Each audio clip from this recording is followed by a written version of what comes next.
दुरूद शरीफ पढ़ लें बुलंद आवाज से। अस्सलातु वस्सलामु अलैका या रसूल अल्लाह व अला आलिका व अस्हाबिका या हबीब अल्लाह। इस्तक़बाल रमज़ान अल मुबारक के ताल्लुक़ से आज की इस बज़्म नूर का इनेकाद है। अल्लाह ताला ने कुरान मजीद के अंदर इरशाद फरमाया कि शहरु रमज़ान अल्लज़ी उन्ज़िला फ़ीहिल कुरान, फरमाया रमज़ान का वो बाबरकत महीना है जिसमें हमने कुरान मजीद नाजिल फरमाया है।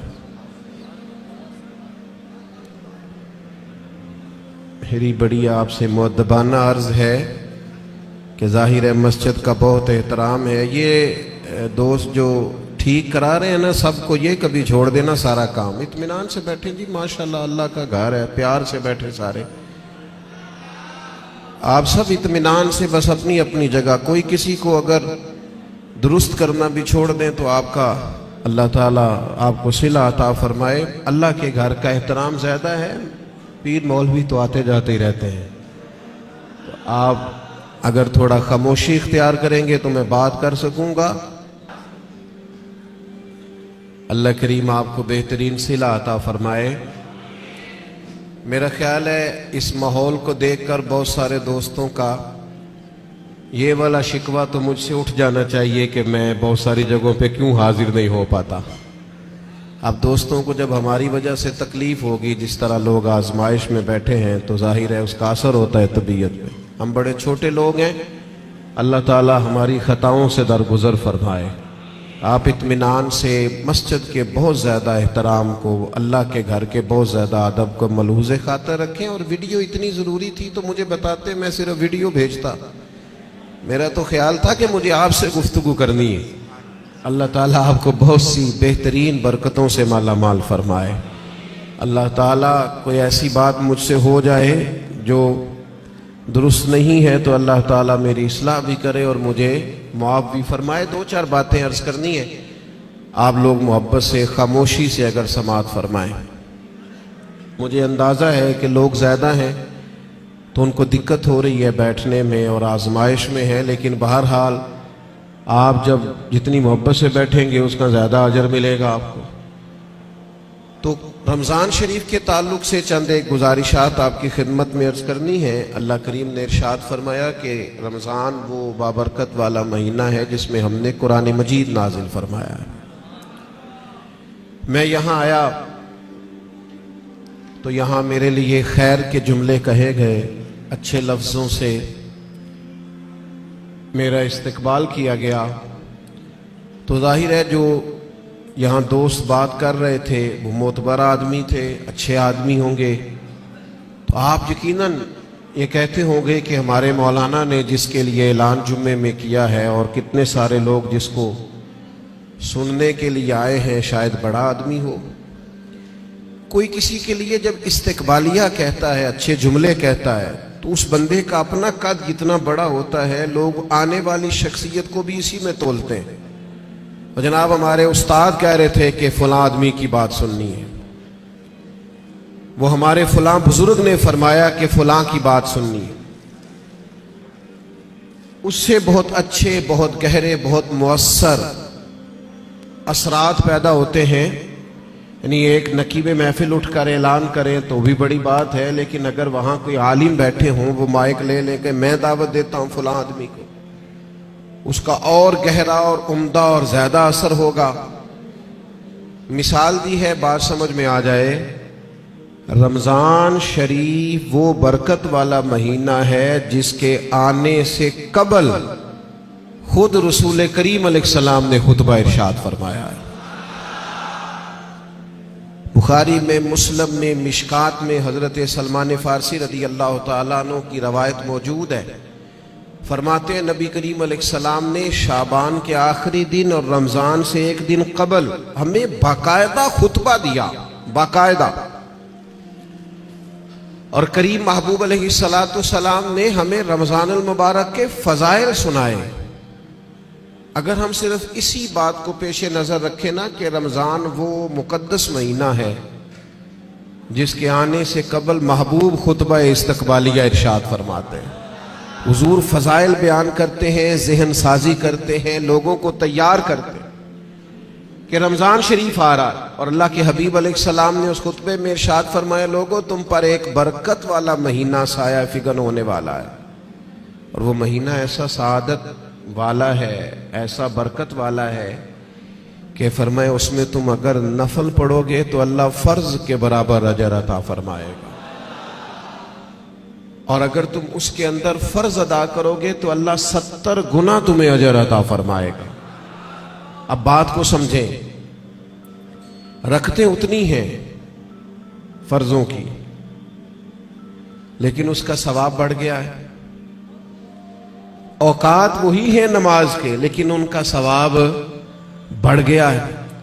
उसके लिए जो ज़रूरियात हैं, जो शराइत हैं, जो फ़राइज़ हैं, जो वाजिबात हैं, जो सुनन है, वो उतनी है, लेकिन उसका अजर बढ़ गया है। क्यों? इसलिए कि रमज़ान अल मुबारक में अल्लाह ताला अपने बंदों पर रहमत बहुत फरमाता है, अल्लाह की रिजा है, उसका फजल है। ज़ालिका फ़ज़लुल्लाह युतीही मन यशा, और अल्लाह जिसे चाहे अपना फजल अता करे। महज अल्लाह का फजल है कि उसने नवाफिल का सवाब फराइज के मुताबिक बराबर कर दिया, और फराइज 70 गुना बढ़ा दिए। अब समझने की बात है, समझने की, कि किसी शख्स को किसी चीज पर ज्यादा नफा मिल रहा हो तो वो तवज्जो करता है, वो फिर बाकी कामों पर वक्त नहीं लगाता। वो कहता है चूंकि मुझे अब इस काम में ज्यादा, आप 3 4 5 बिजनेस करते हो तो जो बिजनेस आपको ज्यादा नफा दे रहा हो, जो ज्यादा मुनाफा बख्श हो, आप उसको ज्यादा वक्त देते हैं, और जिसमें जरा कम आमदन हो आप कहते हैं यार ये सानवी हैसियत का काम है। उसको क्या करते हैं लोग, दूसरे या तीसरे दर्जे पे रखते हैं, नफा बख्श काम नहीं छोड़ते, खुद जाके उस कारोबार पे बैठते हैं जिसका नफा ज्यादा हो। अल्लाह के हबीब सल्लल्लाहु ताला अलैहि वसल्लम ने अपनी जुबाने फैज़ तर्जुमान से खुद रमजान के फजाइल बयान किया और बताया कि ये तुम्हारे लिए नफा बख्श और सादत अफरोज लम्हात है, और इबादत पर सवाब बढ़ रहा है। करना क्या है कि बाकी कामों को सानवी हैसियत देनी है, और रमजान की बरकत को जरा पहले दर्जे पे रखना। हमारे यहाँ ये होता है कि सारे काम ही रमजान में होते हैं, कपड़े भी रमजान में खरीदने, दर्जी के पास भी रमजान में जाना है, जूते खरीदने भी रमजानों में जाना है। सहाबा किराम अलैहिम रिदवान अल्लाह के हबीब अलैहिस्सलाम के मिजाज को बखूबी जानते थे।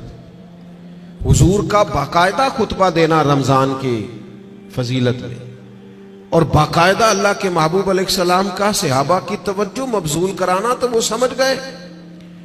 अब अहवाल में लिखा है सहाबा के कि वो क्या करते, अपने सारे काम शाबान में खत्म कर लेते, लेन देन का हिसाब भी शाबान में कर लेते, और जब रमजान आता तो फिर वो सारा वक्त इबादत को देते, फिर वो सारे औकात मुरतब करते कि वो अपना वक्त अल्लाह ताला की याद में गुजारेंगे, नवाफिल में गुजारेंगे, इबादात में गुजारेंगे, एतिकाफ में गुजारेंगे।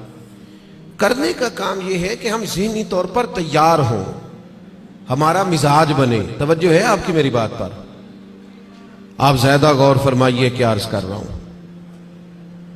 फरमाया कि वो अपने सारे कामों को पहले समेट लेते, और रमजान में उनकी पूरी तवज्जुहात, अल्लाह करे आपकी भी तवज्जो सारी मेरी बात पे हो जाए, आमीन तो कह दे। ऐसा ना हो जब तक आप इंतजाम मुकम्मल करें तब तक हम छुट्टी ले लें आपसे। अल्लाह ताला आपको बरकत अता फरमाए, आप ज्यादा गौर करें। माशाअल्लाह इंतजाम अच्छा है आपका, और आप ज्यादा परेशान ना हो। मैं छोटा आदमी हूँ, शुरू में कह चुका हूँ, आपसे अल्लाह रसूल की बात करने आया हूँ। आप ज्यादा तवज्जो से सुनेंगे, तबीयत अमल की तरफ माइल होगी तो मेरे लिए ज़ख़ीरा आखिरत बनेगा। तो आप गौर करें बात पर, छोड़ दें बाकी चीज़ों। अल्लाह ताला आपको बरकत अता फरमाए, आमीन तो कह दे। हमारी तरफ देखें फिर उधर देख रहे हैं, कमाल हो गई। अल्लाह ताला आपको जज़ाए खैर अता फरमाए, बरकत। जो उस्ताद टाइप लोग होते हैं ना, पढ़ने पढ़ाने वाले, वो कहते हैं बच्चे को मेरी तरफ देख, चाहे अली बात आसा भी पढ़ा रहा हूँ ना, तो पूरा देखेगा तो सबक का मजा आएगा। अल्लाह ताला आपको बरकत अता फरमाए, जज़ाए खैर। और वैसे भी हमारी महफिल में एक आध आदमी होता है जिसने मजमे में भी लाजमी बैठना होता है, सारे इंतजाम भी करने होते हैं। भाई आपको बंदोबस्त करना है तो आप उधर तशरीफ ले जाएं जहाँ बंदोबस्त हो रहा है। अब यहां भी तशरीफ फरमाए, वहां भी तशरीफ फरमाए, तो रूहानियत से ही काम चलाएं, यही ज्यादा बेहतर है। अल्लाह ताला आपको बहुत सी बरकतें अता करे, सलामती अता फरमाए। अल्लाह ताला इस महफिल की सब बरकत हमें नसीब करे। थोड़ी तकरीर करने वाला आदमी हूं तो चाहता हूं कि सारा काम महफिल को दुरुस्त करने में ही ना लग जाए, कुछ बात भी हो जाए। तो अगली बात यह है कि रमजान में करना क्या है, इबादत कौन कौन सी हमने ज्यादा करनी है।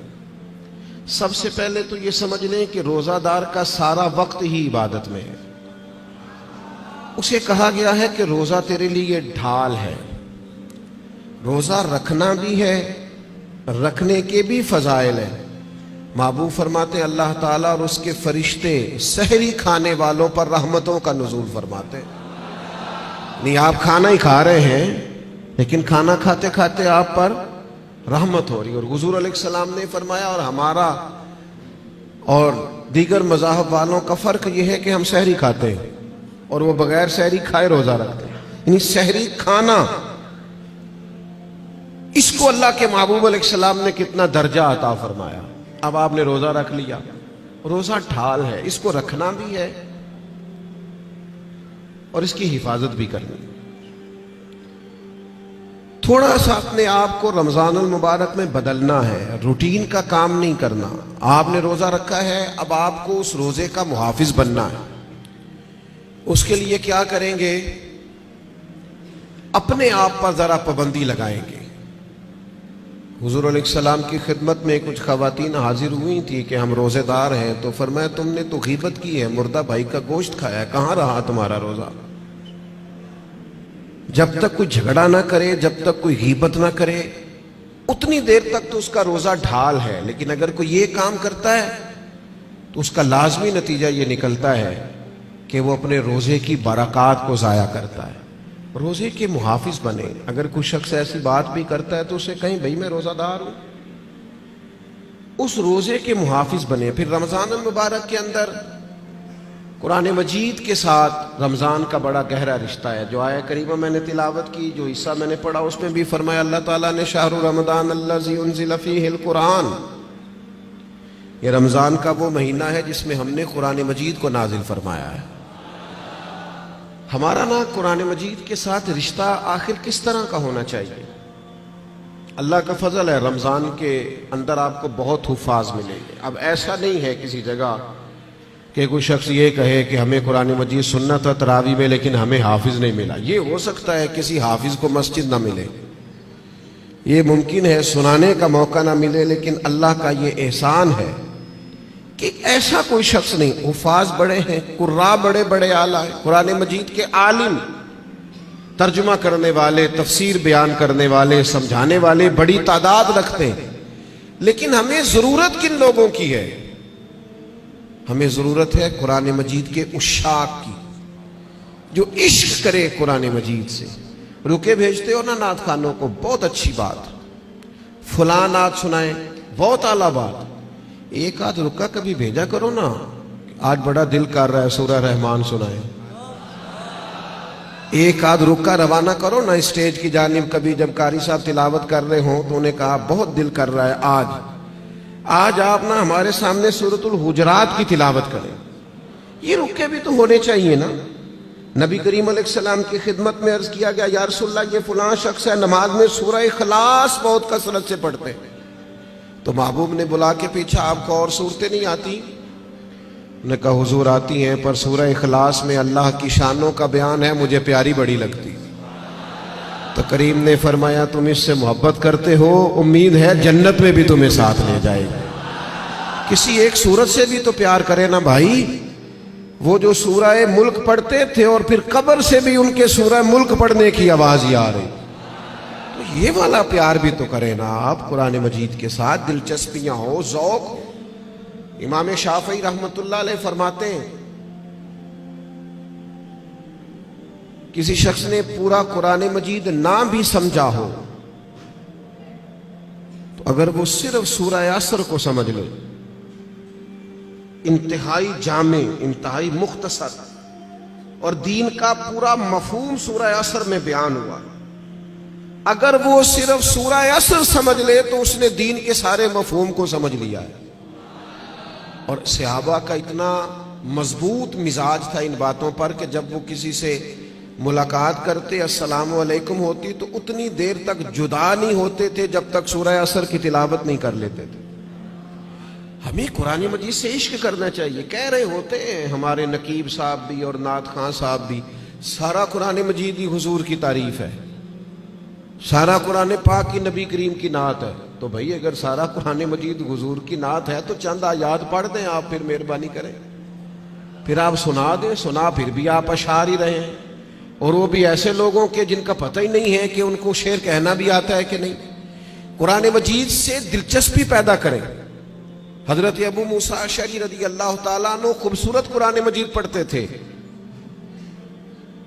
तो हजरत उमर उन्हें बुला के फरमाया करते थे, अबू मूसा जरा मुझे मेरे रब की याद तो दिलाना। तो वो इशारा समझ जाते और फौरन कुरान मजीद की तिलावत शुरू करते। कुरान पाक से प्यार करें। ये रमजान का कुरान से खास रिश्ता है। मुझे नहीं पता आप बड़े शहर में रहते हैं, मेरा तो एक छोटे से इलाके से ताल्लुक है। हम जब छोटे होते थे तो घरों में बहन भाइयों की, हत्ता के बड़ों की भी दौड़ लगी होती थी। कुरान मजीद सारा सारा दिन तिलावत होती थी, और एक दूसरे से पूछो कितने सिपारे हुए, मैं नहीं बताऊंगा, तू पहले बता तेरे कितने हुए। और अगर वो पूछने को आ जाते थे, देखने को आ जाते थे कौन सा पारा पढ़ रहे हैं, तो छुपाया जाता था। लेकिन क्या करूं मैं किस दर्द से ये बात करूं। अब मोबाइल सिर्फ जवान बेटा ही ज्यादा इस्तेमाल नहीं करता, उसका बाप भी बहुत इस्तेमाल करता। अब टेलीफोन पर सिर्फ बच्चे नहीं लगे हुए, उनकी अम्मा भी बहुत इस्तेमाल कर रही। वो इश्क जो आपका कुरान मजीद से होना चाहिए थे, जो ज़ौक़ कुरान पाक से होना चाहिए थे, पलट पलट कर कुरान मजीद की आयात को पढ़ना चाहिए था। आपने जिस कदर चीजें अपने मोबाइल से ली हैं, याद की हैं, ज़हनों पे बिठाई हैं, काश आप एक एक दो दो आयात हम सारे याद करनी शुरू करते, इस्लाह लेते, कहां तक बात पहुंच जाती। सैयदा तैयबा ताहिरा हजरत आयशा सिद्दीका रज़ी अल्लाह ताला अन्हा बयान फरमाती हैं कि नबी करीम अलैहिस्सलाम हर साल रमज़ान मुबारक में कुरान मजीद का दौर फरमाते थे हजरत जिब्रील अमीन के साथ। यानी पूरा कुरान मजीद महबूब हजरत जिब्रील अमीन को सुनाते और वो नबी करीम को सुनाते। और फरमाती हैं जिस साल हुजूर का विसाल ज़ाहिरी हुआ है, उस साल 2 मरतबा सरकार ने कुरान मजीद सुनाया, और 2 बार सुना है। चले ये ज़ौक़ तो पैदा करें, कुरान मजीद से अपनी दिलचस्पी पैदा करें। 2 सिपारे तो कुरान मजीद के रोज हमें पढ़ने चाहिए। वादा नहीं ले रहा, इरादा करा रहा हूं। एक पारा मस्जिद में पढ़े सुबह। मेरी अपील है कि रमजान शरीफ में मोबाइल कम इस्तेमाल करें। आपके खबरें सुनने से और तबसरे सुनने से मुल्क में कोई इनकलाब भी नहीं आएगा, न पहले आया है। तबसरे होने से कुछ नहीं आया तो क्या नतीजा है? कुछ भी नहीं। मैं जी खबरें सुनता हूं, आप 1 महीना खबरें भी रहने दें। आपके जो ताल्लुक की बात है, कोई मजबूरी आप देखें, बाकी छोड़ दें। वक्त कुरान मजीद को दें। ये समझ करके हमारे रसूल पाक का तरीका है, करीम महबूब का तरीका है। कुरान मजीद को रमजान में खास वक्त दें। एक पारा मस्जिद में पढ़े, मस्जिद का हक है। एक घर में पढ़े, घर को कब्रिस्तान नहीं बनाना। और तरावी का आप इरादा तो करें कि मैंने इंशाअल्लाह एक ही मस्जिद में शुरू करनी है और पूरी 20 रकत पढ़नी है, और उसी मस्जिद में पूरा कुरान मजीद सुनना। सिर्फ एक काम कीजिएगा, बीच में छुट्टी ना कीजिएगा, वरना अपने आप से पूछ ले, जिस दिन छोटे होते स्कूल से छुट्टी करते थे, अगले दिन भी छुट्टी करने को दिल करता था। और रूटीन में चलते रहते थे, तो काम रूटीन में पढ़ोगे, हर रोज पढ़ोगे और खड़े रहोगे तो कुछ भी नहीं होगा। 1-2 दिन में इंसान की नफ्सियात है, 1-2 दिन में रूटीन बन जाती। आप एक दिन उठे सुबह 5 बजे, थोड़ा मुश्किल होगी आपको, बार बार मोबाइल बजेगा। दूसरे दिन भी शायद थोड़ी मुश्किल हो, तीसरे दिन मोबाइल बजे बगैर आंख खुलेगी, रूटीन बन जाती है आदमी। आप पाबंदी से कुरान मजीद सुने रमजान शरीफ में, तरावी में, कुछ भी नहीं होगा। बहुत गर्मी होती है, बहुत मुश्किल होती है। और खुदा के बंदो, जो कौम कई कई घंटे इमिग्रेशन की लाइनों में लगी रहती है, जो पासपोर्ट और शनाख्ती कार्ड के दफातर में खड़ी रहती है, वो कुरान मजीद के लिए खड़ा हो के तो देखे अल्लाह की रहमत कितनी नाजिल होती है। वो कोशिश करे तो सही। आपको शरी उज़र है, किसी को कोई ऐसी तकलीफ है, बीमारी है, मामला अलग, कुरान मजीद से अपना ज़ौक़ पैदा करें। हमारे एक उस्ताद साहब थे, पीर सैयद मरातिब अली शाह साहब रहमतुल्लाह अलैह, हुजूर शेखुल इस्लाम ख्वाजा कमरुद्दीन सियालवी के वो खलीफा थे और हज़रत मुहद्दिस आज़म पाकिस्तान रहमतुल्लाह अलैह के शागिर्द थे। तो मैंने उनको देखा कि वो जब बहुत ज़ईफ़ हो गए थे, उस हालत में भी वो बहुत अरसा उन्होंने खुद कुरान मजीद सुनाया, तो हाफिज के पीछे कुर्सी पे बैठते थे।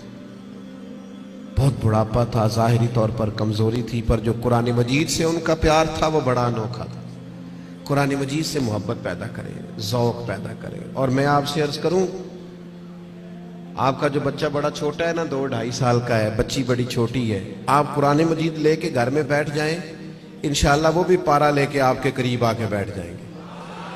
आप ये करें, आप देखें इनकलाब आता है। तीसरा काम जो हमने रमजान शरीफ में करना है वो है एक दूसरे का ख्याल रखने का काम।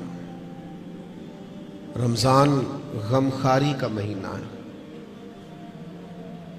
अपने अखराजात कम करें, अपने इर्द गिर्द ख्याल करें। हज़रत अब्दुल्लाह इब्ने उमर रदी अल्लाह ताला अन्हु फरमाते हैं कि हुजूर तो हमेशा ही बांटा करते थे, पर रमज़ान में जो नबी पाक की सखावत होती थी, हुजूर इस तरह बांटते कि दोनों हाथों से तकसीम फरमाते। रमज़ानुल मुबारक में सखावत का मिजाज बदले। हमारे यहाँ भी सखावत होती है, आपका नहीं मुझे पता। वैसे हमारे यहाँ आइमा मसाजिद को जो जोड़ा दिया जाता है ना सूट सीने के लिए, वो 27वीं रमज़ान को बाज लो। आपके यहाँ कब देते हैं? वो 27वीं को इसलिए देते हैं कि दर्जी कोई पकड़ता नहीं ना, फिर सी के नहीं देगा, बगैर सिला देते हैं 27 को, ताकि कहीं इमाम सिलवा ना ले और पहन ही ना ले। अब कौन दर्जी पकड़ेगा? आपने कहीं राशन देना है या किसी को तोहफा देना है तो वो आप रमज़ान से पहले दें और उलमा से तस्दीक करा लेना। रमज़ान की नीयत करके रमज़ान से पहले भी दे दोगे तो रमज़ान जितना ही अल्लाह अजर अता फरमाएगा। अल्लाह के बंदे कबल वक़्त किसी को दे और मेहरबानी करें। लोगों को लाइनों में लगाने का शौक निकाल दें तबीयत से। जब रब ने हमें दिया था तो लाइनों में खड़ा करके नहीं दिया था। ये क्यों शौक पैदा हो गया? पता है मोमिन की इज्जत कितनी है? अल्लाह के हबीब अलैहिस्सलाम ने फरमाया, मोमिन की इज्जत अल्लाह की बारगाह में बैतुल्लाह से भी ज्यादा है। तिरमिज़ी में हदीस। शौक आ गया लोगों को लाइनों में खड़ा करके देते हैं। आपको पता है, और जिस तरह इलेक्शन के दिनों में लिस्टें बनती है ना, किसका वोट कहां है, इस तरह गरीबों की लिस्टें भी पहले से बनाई जा सकती हैं कि कौन जरूरतमंद है, और एक जगह पे बैठकर ही बन जाती है। सब हो जाता है अगर करना हो। मेरे अजीज, लोगों को दिया जाए। और देखना, याद रखना, अगर रमजान में भी कोई करियाने वाले के पास खड़ा होके कह रहा हो ना कि यार बस 2 दिन और निकालो, मैं तुम्हारा कर्ज चुकाता हूं, तो फिर मेरा ख्याल है कि हमें अपनी अफ्तारियां और सियासी अफ्तारियां थोड़ी बंद कर लेनी चाहिए। फिर हमें गौर कर लेना चाहिए कि रमजान शरीफ में भी लोग गुजारिशात पेश कर रहे हैं। खुदा के बंदो, इस तफरीक से हम कब निकलेंगे कि बस हमें लोगों को खैरात ही देनी है? आप लोगों के दुखों का मदावा करें, आप तालीम को आम करें, रोजगार को आम करें, और आप लोगों की जरूरियात की किफालत करें। एक शख्स सिर्फ दे और एक आदमी को दे, लेकिन उसकी जरूरियात का ख्याल करें। इस तरह का रवैया कि मुझे 100 जगह पे देना। हजरत उमर बिन अब्दुल अजीज के जमाने में एक शख्स को ज़कात लगती थी, इतने लोगों ने ज़कात दी, उसने कारोबार किया कि अगले साल वो खुद ज़कात दे रहा था। लेकिन वो हम तो लोगों को इस तरह का रवैया रखते हैं कि बस ठीक है, ये काम चलता ही रहना चाहिए। तो आप अपनी तबीयत में रमजान में सखावत का मिजाज पैदा करें और अपने इर्द गिर्द ढूंढें हजरत इमाम ज़ैनुल आबिदीन रज़ी अल्लाह ताला अन्हु किसी शख्स को कुछ देने लगे तो जमीन पे रख के चले गए और फिर आवाज दी, वो मैंने कुछ आपके लिए तोहफा रखा है, फलां जगह उठा लीजिएगा। तो किसी ने कहा, हुजूर आपने नीचे रखा है, दे देते। फरमाने लगे, लेते वक्त वो आंखें भी नीची करता, उसकी जुबान पर शुक्रिया के अल्फाज भी लड़खड़ाते हुए आते और वो मुझे मुहसिन जानकर अपने मिजाज में थोड़ा कमजोरी भी महसूस करता तो मैं जल्दी से इसलिए आ गया हूं कि कहीं उसको नजरें ना झुकानी पड़े, अल्लाह की रिजा के लिए दिया है। हमारे हजरत फरमाया करते थे, किसी गरीब की बेटी की शादी कराओ तो फिर खुद उस शादी में ना जाना, इसलिए कि वो तो फिर बेचारा तुम्हारे आगे पीछे ही फिरता रहेगा, नजरें झुकाए फिरेगा। तुमने ताबुन कर दिया, अब घर रहो। चौथा काम जो हमने रमजान में बहुत ज्यादा करना है वो दुआएं मांगने का है। दुआ मोमिन का हथियार है। कुछ लोग कहते हैं दुआ से क्या होता है, मैंने कहा अगर रसूल रहमत दुआ मांगे ना तो अल्लाह हजरत उमर जैसे लोगों को दीन में दाखिल कर देता है। को दुआ की ताकत का ही नहीं पता। दुआ तो हथियार है मोमिन का। दुआ से इनकलाब आ जाता है, काया पलट जाती है। दुआ करो कोई दुआ देने वाला मिले, दुआ करो कोई पिछले शहर उठकर दुआ दे, कोई बैठा हुआ मुझे दूर दुआ देता है, मैं डूबता हूं पर समुंदर उछाल देता है। अल्लाह करे कोई दुआओं में याद रखे। दुआएं मांगे और दूसरों के लिए ज्यादा मांगे। आपने ज्यादा गौर किया है, मैं समझ गया हूं कि दूसरों के लिए ही मांगे। ये बड़ा मुश्किल काम होता है, लेकिन आप दूसरों के लिए मांगे। हदीस में फरमाया, जो दुआ तुम किसी के लिए मांगते हो अल्लाह पहले तुम्हें अता फरमाता है। आप मांगेंगे तो वो तो करम होगा। अपने लिए भी मांगे पर दूसरों के लिए भी मांगे। दिल बड़ा जख्मी है, तबीयत बड़ी बेचैन हो जाती है जब फलस्तीन के लोगों की तकलीफ देखते हैं। हम ना खबरों में थोड़े दिन रहने वाले लोग हैं, हमारा मिजाज है, जो खबर चल गई उसके पीछे हो लिए। जिन इलाकों में सैलाब आया था वो सारे लोग अपने अपने घरों में सेट हो गए, कारोबार चल गए, लेकिन खबरें खत्म हो गई है ना, तो हम भी चुप कर गए। फलस्तीन की चंद दिन खबरें जरा ज्यादा थी तो हम भी जरा ज्यादा बात कर रहे थे। अब वो खबरें खत्म हो गई, जंग तो खत्म नहीं हुई, तकलीफ तो खत्म नहीं हुई। खुदा के बंदो, जो जख्म लगे थे वो तो नहीं भरे। आंसू तो अपनी जगह पे हैं, दर्द तो अपनी जगह पे, लेकिन हम खामोश हैं। हमारे वही स्टेटस है, वही आना जाना, वही फुर्तियां हैं, वही खाना पीना है। हमें किसी से क्या लगे इल्ला माशा। अपने मुसलमान भाइयों का दर्द समझो, अपनी तिजोरियां भरते जाना और किसी का ख्याल ही ना करना, इसका माना यह है कि दिल सख्त हो गया। अल्लाह के प्यारे हबीब अलैहिस्सलाम से एक शख्स ने पूछा तो हुजूर दिल सख्त हो गया। फरमाया कोई यतीम मिले ना, उसके सर पे हाथ फेरा कर, अल्लाह तेरे दिल को नरमी अता कर देगा। इन पर देखें। मैं बात समेटने लगा हूं। पांचवा काम जो रमजान शरीफ में हमने करना है वो है मुहासबा। हमें सोचने का वक्त मिलेगा, हम रोजे से होंगे, बैठने का मौका। हमारे सूफिया एक मुराकबा कराते हैं। अब तो खैर हम जो सूफिया की जमात है, हमें भी तर्ज का नहीं पता कि सूफिया का असल तरीका क्या है। ना हमारे यहाँ वज़ाइफ पढ़ने का वो रिवाज है, ना अकेले में बैठ के कुछ देर मुराकबे की वो कैफियत है, ना दुआ और मुनाजात और वो अकेले की इबादतें तन्हाई की, दूसरों से कट के अल्लाह को याद करना, थोड़ी देर के लिए करना लेकिन तन्हाई में। हमारे यहाँ जो चीज़ भी होती है वो चूँकि ज़्यादातर इज्तिमाई होती है, तो इज्तिमाई चीज़ें ज़्यादातर फेसबुक पे होती हैं, तो फिर वो उसकी वो कैफियत नहीं रहती, वो ज़ौक़ नहीं रहता। आप रमज़ानों में थोड़ा अकेले बैठे, थोड़ा तन्हाई में वक्त गुजारें। गारे हिरा में तन्हा बैठना भी तो नबी करीम का तरीका है। गारे सौर में 3 दिन सबसे कट के इस्लाम रहबानियत की नफी करता है, लेकिन कुछ देर के लिए खलवत करना, अकेले में बैठना, थोड़ी देर अपने आप से गुफ्तगू करना, ढूंढता फिरता हूं है इकबाल अपने आप को, आप ही गोया मुसाफिर, आप ही मंजिल हूं मैं। जमाना बीत गया, हमने अपने आप से बात ही नहीं की। अपने आप को भी तो कटहरे में लाना है ना, अपने आप से भी तो कई सवाल पूछने वाले हैं ना, अपने आप से भी तो बात करनी है ना कि मियां तेरे ऊपर अल्लाह की नेमतें कितनी हैं और तेरी मेहनत कितनी है, हिसाब दे। अल्लाह के इनाम कितने हैं और जवाब में तेरा शुक्र कितना, हिसाब दे।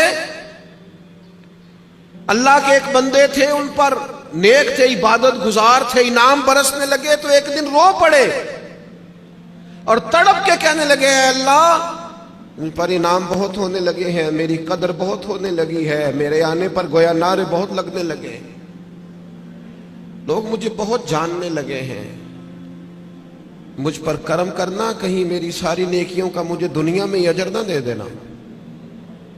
ऐसा ना हो सुबह कयामत मेरा नामाया माल खाली रह जाए। करम नवाजी फरमा, कुछ वहां के लिए भी मुझे अता करना। मेरे अजीज, रमजान आपको मौका देगा कुछ तन्हाई में बैठे अपने मालिक के हुजूर हाजिर हो। सहरी के लिए जब उठे ना तो 20 मिनट पहले उठे, फिर वुजू बनाए, फिर तहज्जुद की नमाज पढ़े। बड़ी पसंद है रसूल पाक को तहज्जुद की नमाज, हुजूर बड़े ज़ौक़ से उठते। आप अकेले हो अपने घर में पढ़े, उस इबादत के बाद अल्लाह के हुजूर हाजिर हो, अपने लिए उम्मत के लिए कशकोले तलब दराज करें, लेकिन अपना मुहासबा करें। सारी जिंदगी दूसरों का हिसाब किया है। हज़रत मूसा कलीम अलैहिस्सलाम ने एक बहुत नेक आदमी से कहा, बहुत नेक आदमी से, कि आप बताइए बस्ती में सबसे गुनाहगार कौन है? तो उस नेक आदमी ने अपने गले में रस्सी डाली और हजरत कलीम के हाथ में थमा के अर्ज करने लगे, हुजूर कुछ लोगों का मुझे ख्याल था कि शायद इनमें कुछ गलतियां हों, पर उनकी गलतियों का मुझे सिर्फ शक था, अपनी गलतियों का तो मुझे यकीन है ना, तो मुझे तय है ना मैंने की है, तो मैं हूं सबसे बड़ा गुनाहगार। तो आप फरमाने लगे, पता है तुम्हें दर्जा क्यों मिला? ये तुम्हारी जो आजिज़ी है इसी ने तुम्हें दर्जात अता की। अपने आप से तो मुद्दतों हो गए, हमने अपने आप से कभी बात ही नहीं की। हम तो दूसरों की तरबियत और इस्लाह कर रहे, अपने आप से तो कभी गुफ्तगू ही नहीं की। कुछ वक्त अपने आप को दें, अपने साथ कलाम करें। बुजुर्गों के तरीके थे कि वो कुछ लम्हे रात को तन्हाई करते, अल्लाह के हुजूर हाजिर होते, वक्त बिताते। हम सारे अब मजालिस के, महाफिल के, आने जाने के, उठने बैठने के कायल हैं, अकेले आए हैं दुनिया में। तो जब जाना है तो फिर अकेले जाना है। कब्र से लेकर कयामत के कायम होने तक तन्हा रहना है। तो थोड़ी सी तन्हाई थोड़ी देर के लिए करना शुरू करें ना अल्लाह की बारगाह में। तो ये 5 बातें आपकी खिदमत में मैंने रमज़ान के ताल्लुक़ से अर्ज़ की हैं। एक गुजारिश मेरी आपसे और है बात ख़त्म करते हुए, यकीनन आप तवज्जो करेंगे। अपनी ज़िंदगी से तनकीद बहुत ज़्यादा निकाल दें। हमारी ना कुछ आंखें ज़्यादा खुल गई हैं, जो ज़्यादा ही तनकीद, अल्लाह के बंदे हैं हम सारे, इस कदर ज़्यादा मैं तनकीद सुनने लगा। इस्लाह करना, मैं अभी हरम शरीफ गया था, मैंने वापस आके भी दोस्तों से कहा, वहाँ भी कुछ दोस्त कहते हैं वो देखो वो क्या कर रहा है। तो मैंने कहा यार तेरा क्या ख्याल है, जो बड़े नकम्मे थे वो बुला लिए गए, यहाँ तो जो बड़े मकबूल होते हैं उनको हाजिरी के मौके मिलते हैं। हर जगह गलतियां ही ढूंढते हो, सिर्फ गुफ्तगू के मौज़ूआत ही तलाश करते हो। अल्लाह के बंदों की खूबियां भी तो देखो ना। कम से कम एक माह ऐसा जरूर गुजारें जिसमें सिर्फ खैर तलाश करें, अच्छाइयां तलाश करें, थोड़ी देर के लिए सरफे नजर करें लोगों की जो आमाल की गलतियां हैं। अकीदा तो चलो एक बुनियादी चीज है, तो मैं अर्ज करूंगा तनकीद वाली जिंदगी और हर वक्त कमजोरियां डिस्कस करना। हर वक्त आपको पता है सैयदा आयशा सिद्दीक़ा फरमाती हैं, हुजूर की तबीयत के मुताबिक अगर कभी खाना ना होता तो छोड़ देते, लेकिन कभी उसमें से नुक्स, तो जो रमजान में भी झगड़े ही करे और नुक्स ही बयान करे और हर जगह के बयान करे, तो उसने फलसफा क्या समझा। तो ये 5 चीजें जो मैंने आपकी खिदमत में रखी हैं, मैं उम्मीद करता हूँ आप इस पर तवज्जो करेंगे। अल्लाह के हुजूर दुआ है मालिक हमारी इस हाज़री को कबूलियत का दर्जा अता फरमाए। इतनी बड़ी तादाद में आप आए, अल्लाह एक एक पे अपना फजल फरमाए और एहतमाम करने वाले हजरात को बेहतरीन जज़ा अता फरमाए। वमा अलैना इल्लल बला।